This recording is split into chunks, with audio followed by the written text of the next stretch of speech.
अस्सलाम वालेकुम मज़हर भाई थोड़ा बहुत बहुत शुक्रिया।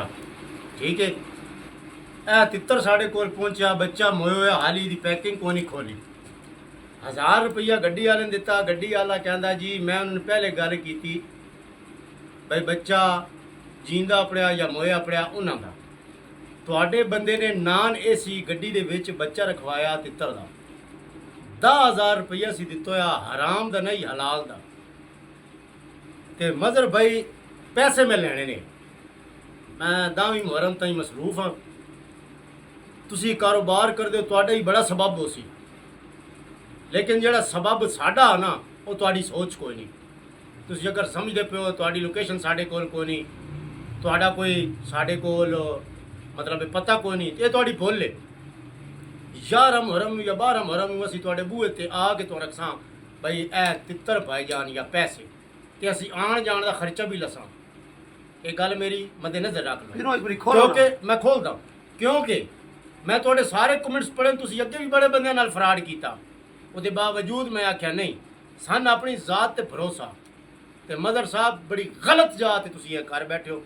तुसी ये कारोबार भी बंद कर दे सो पूरी जिंदगी ये कारोबार भी ना करे सो ना तुहाडे कोल कोई लाइसेंस है ते ना तुहानू किसी हक दिता भाई तुसी इन्हां जानवरां दा कारोबार करो। ते बाकी इंशाअल्लाह मुलाकात होसी बाकी है तुहाडे सामने पैकिंग करेंदे खुलेंदे पे चेक कर लो जी।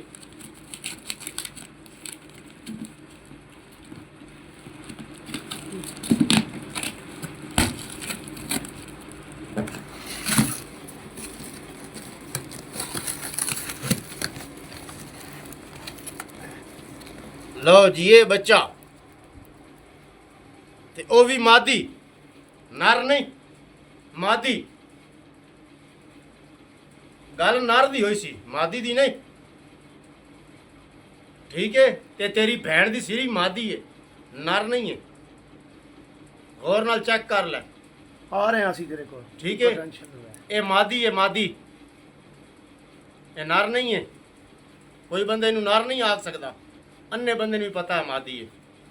तो ये जो तुम दा लेंगे ना लोग नरां का पैसा लैके मादियाँ देंगे हो ये भी इंशाल्लाह मैं सारे पूरे करांगा। तो वीडियो मैं इंशाल्लाह सोशल मीडिया पर झाड़ रहा